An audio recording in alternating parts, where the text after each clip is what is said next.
So what factors can then affect our economy? Well, the first one we're going to talk about is only really relevant to treadmill-based exercise. And this was published by Andy Jones back in 1996.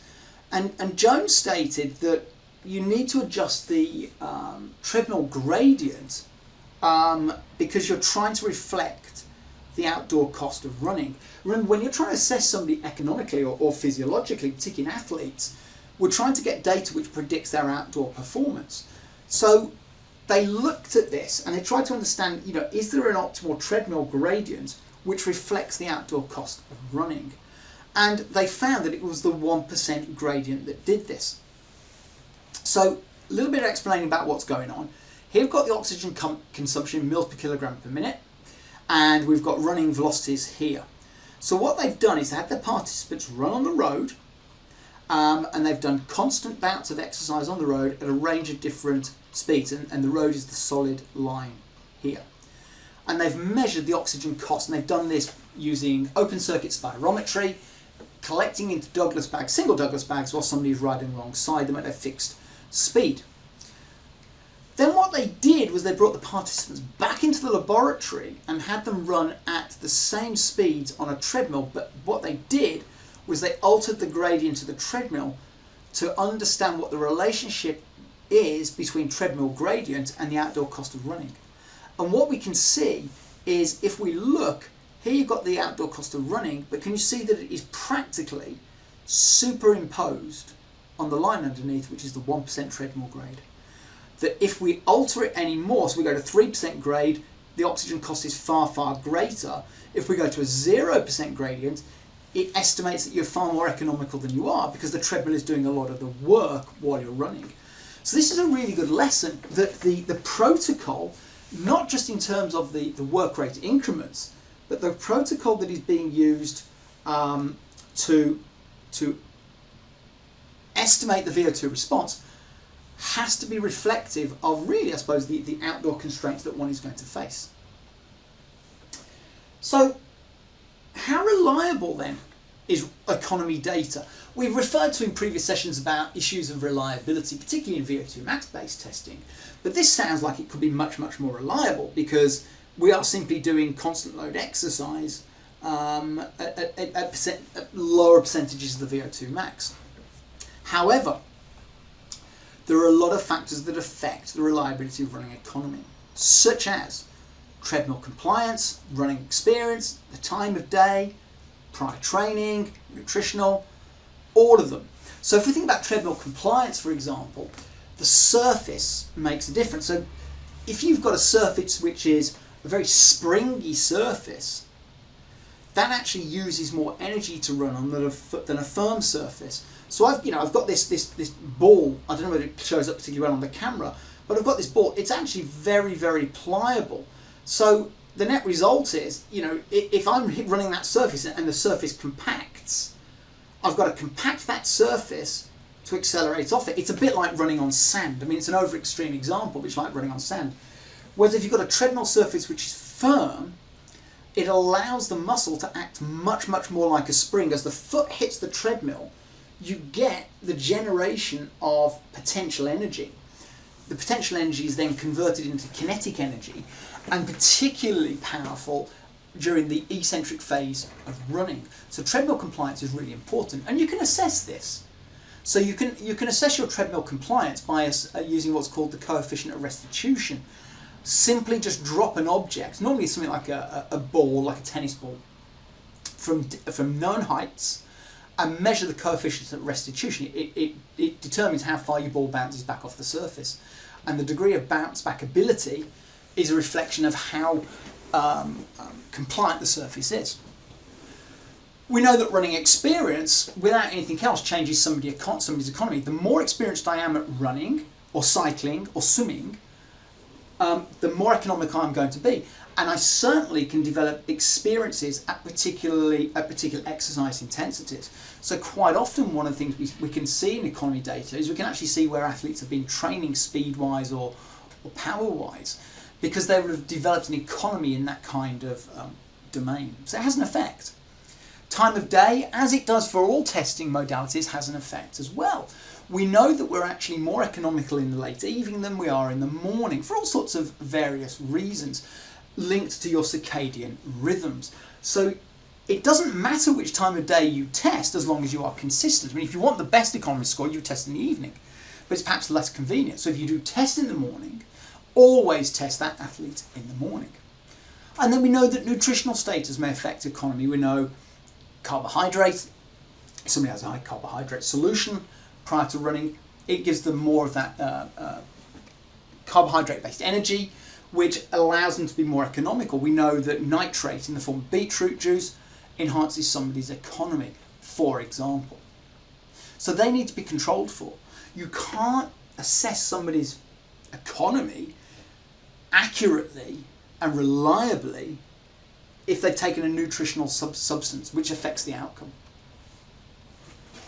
On a test retest, we're looking at a variability of about 1.5 to 5%.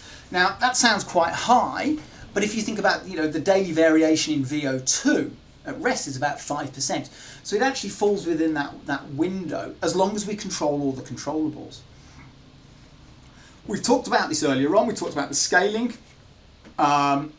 And it's generally normalized to body mass, but it has been suggested that may induce actually quite a lot of error, and that's why scaling came about. It was to kind of adjust for the disproportionality that one sees with body mass. So it is actually a reliable measure if we control all of these things, which is a heck of a lot of things that one has to control for. Now, assuming that we control for those, what other factors can affect somebody's economy? Well, this is a really nice schematic. It was originally put together by Saunders and then republished in the paper from Barnes and Kilding. And there's a plethora of factors. We've talked about kind of experience and training. So we know that where they are in a training year. If I'm in a heavy training period, I'm going to be less economical than if I'm in a competitive period, for example. We know that there is a relationship to a degree between somebody's VO2 max and their economy, and also in terms of things like heart rate. If I've got a high heart rate for a low exercise intensity, I'm going to be less economical than somebody's got a low heart rate, as an example.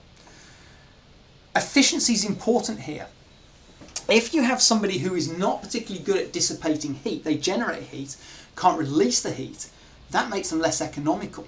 Because if you are storing heat, we've still got to dissipate it, and the way we would dissipate heat generally is by moving the blood to the skin or close to the surface of the skin to dissipate the heat that way, or we may sweat. But if we don't have good heat storage capacity and our core temperature rises, as we get hotter and we store that heat and we're trying to remove that heat, if I direct that blood to the periphery, I'm directing it away from the engaged muscle mass. If the engaged muscle mass has less oxygen being delivered, it's going to rely on less efficient type 2 muscle fibers, which makes the individual less economical. We've talked about things like anthropometrics already, but it clearly is quite important. I'll show you some data on flexibility in a moment. But also terms like muscle stiffness, we talked about that with surface compliance, and I'll show you some nice data in relation to running shoes in a moment. So here's some data. This is from Andy Jones, and this shows us the kind of the pre-post training effect. Same running speeds. Again, it's on a treadmill. Doesn't say it could be on a bike or whatever, but they're doing it on a treadmill. You can see that post-training they've become more economical across the whole range of these running speeds. Now remember, if the individual had been training at say 14 kilometers an hour, the transference effect isn't particularly great in terms of economy.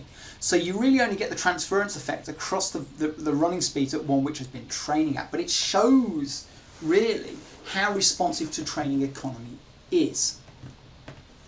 Now I mentioned a moment ago this notion of muscle stiffness. Now one of the ways this has really kind of come to the fore fairly recently is in the use of what is called the Nike Zoom Vaporfly. And the Vaporfly is a new running shoe which has got a carbon graphite strip built into the shoe. Why is that important? It's important because it returns energy. So it's a bit like having more potential energy that will be converted into kinetic energy. So when we're talking about hitting the ground and we've got really soft shoes, so I've got the soft ball again, and I hit the ground and the shoe compresses, so all that energy is it's being lost, and then there's nothing. If I let go of that ball, you see it just returns just naturally. But if I've got something like a graphite strip in a shoe and I push onto that graphite strip, so I'm pushing onto that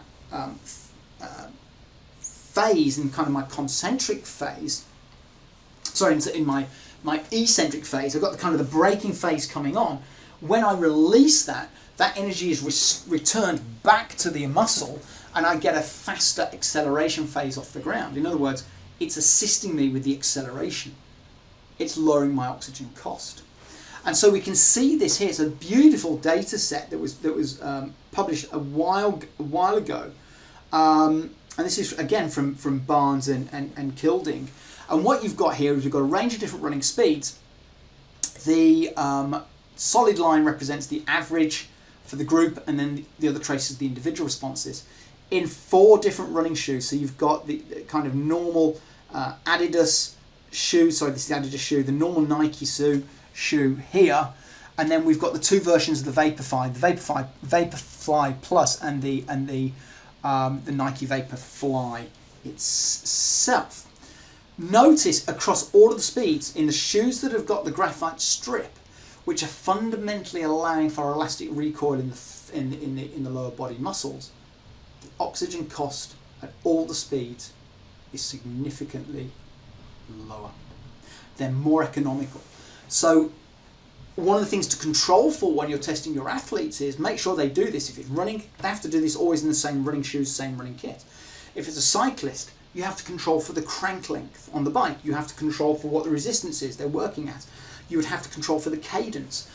All of those can affect the outcome of the test. Like the shoes are kind of exaggerating it here. If the athlete were to come in and we didn't take a note, and they came in the first time and they wore the kind of, Nike Zoom Mutombo shoes here, and then they came in, next time and they wore the Nike Vaporfly, I would assume that they've got more economical. I mean, that's dropped here from what's this, 48 to about 45 mils per kilogram. That's a big reduction. It's nearly a 10% reduction in economy at that speed. So we really have to control for the apparel and the equipment people are using. So we talked about a little bit of training data earlier on. I just wanted to show you, this is from quite old data collection that was put together and published in MedSci Sport and Exercise. But what it shows us is when individuals are exposed to quite long periods of training, and most of these are case studies, but it doesn't really matter, but you've got 18 weeks of long distance and interval training, they got a 13% reduction in the VO2 response at the same relative exercise intensity. Okay, in this one here, it's quite a long study, 2 to 5 years, 18% reduction. So significant changes can occur over time, far more in economy than actually you find in almost any other parameter, because economy is so fundamentally linked to things like body composition, biomechanics, metabolic responses, physiological responses. So we've only got to start altering any one of those and we start to become more economical. Now, we spoke a moment ago about the notion of dissipating heat, and I wanted to demonstrate this to you, an understanding about the role of heat storage capacity. And one of the best ways to do this is by understanding the way in which a cheetah operates, and crucially, the way in which this study was conducted. So this is an extraordinary study where what they did was they wanted to understand about the impact that temperature has on the functioning of the cheetah. So what they did was they took a wild cheetah and they monitored its temperature. They were using rectal probes on the cheetah, and they monitored its kind of core temperature, and they looked at its feeding habits, and they noticed that the cheetah would feed between every 6 to 14 days. Grab a gazelle, it would eat it, but the way the cheetah operates is it operates on very short, shaft bouts. It's the fastest mammal on Earth. It accelerates very rapidly, kills its prey, and that's it, it's done. And then it has to recover. So the group wanted to understand about, well, what part does temperature play in all of this? And remember, the cheetah's operating in things like, the African savanna. So what they did was they took the same cheetah and they realised that the cheetah was getting close to its next feed. It had been quite a long time. So they raised the core temperature of the cheetah and they took it very close. They took it to about 42 degrees. The cheetah has a slightly higher core temperature than the human. And then presented the cheetah really with the gazelle. So remember, the cheetah is now hungry. But with a raised core temperature, the cheetah did not want to move because it couldn't dissipate the heat. And so it shows you that if we can't dissipate heat, we become metabolically, physiologically inefficient. And that's, it's an extreme example. When they brought the temperature down on the cheetah, of course it went hunting and caught the gazelle. So it shows us that kind of interaction between temperature, that's an extreme example, core temperature, and one's ability to perform exercise, and by extension how economical we are. And then we think a little bit more. This is a study that's published in 2019. And what they're looking at here is oxygen cost. This is the economy, and looking at relation to things like ground contact times, stride frequency, stride duration, and so on. And what you can see across the board, all of these parameters are interrelated. So although again it's it's in running, it shows us the fundamental impact that the biomechanics has on our economy. That if we overstride, we become less economical. If we understride, we become less economical because it changes the force generating capacity of the muscle. If we change the ground contact time, if we're on contact with the ground too long, then the energy, that stored potential energy, gets lost. If we have too short a contact time, then we don't have enough time to store the energy and accelerate off the ground. So there's an awful lot at play here in terms of biomechanical factors affecting the economy of our athletes. And then stage further, this is published quite a while ago now by Andy Jones, but he took a group of elite British athletes and he measured, these are runners, and he measured the VO2 at a constant speed, which is 16 kilometers an hour or 6-minute miling. And then did a very, very simple sit and reach test. Now, one can criticize the sit and reach test. It's not very precise metric, but he'd got this group of athletes in. And what they found was if you look and follow this chart here, this is the VO2. So remember, the lower the oxygen cost, the more economical. Those individuals that had a lower oxygen cost for the same running speed are also less flexible. As we increase our flexibility, we increase the oxygen cost. This was quite a revelation when it was first published. And a lot of groups have tried to replicate this, and I think some of the issues they've had is not taking into account things like steady state conditions, not having a replicable group that Jones had here. But I think the key takeaway is, well, why do we see this? Well, firstly, if you're more flexible, you've got the muscle working over a greater range of motion. If it's working over a greater range of motion, you've still got to basically apply braking forces or accelerational forces to that tissue, which cost energy. The second thing is, if we are operating over an extended range of motion, then it's very likely, particularly in individuals that are not also exhibiting kind of the strength that goes with it, we probably end up having to recruit the synergists, the stabilizer muscles. If I recruit synergists, any muscle fibre that's recruited comes at a cost. That is an energy cost. The oxygen cost goes up.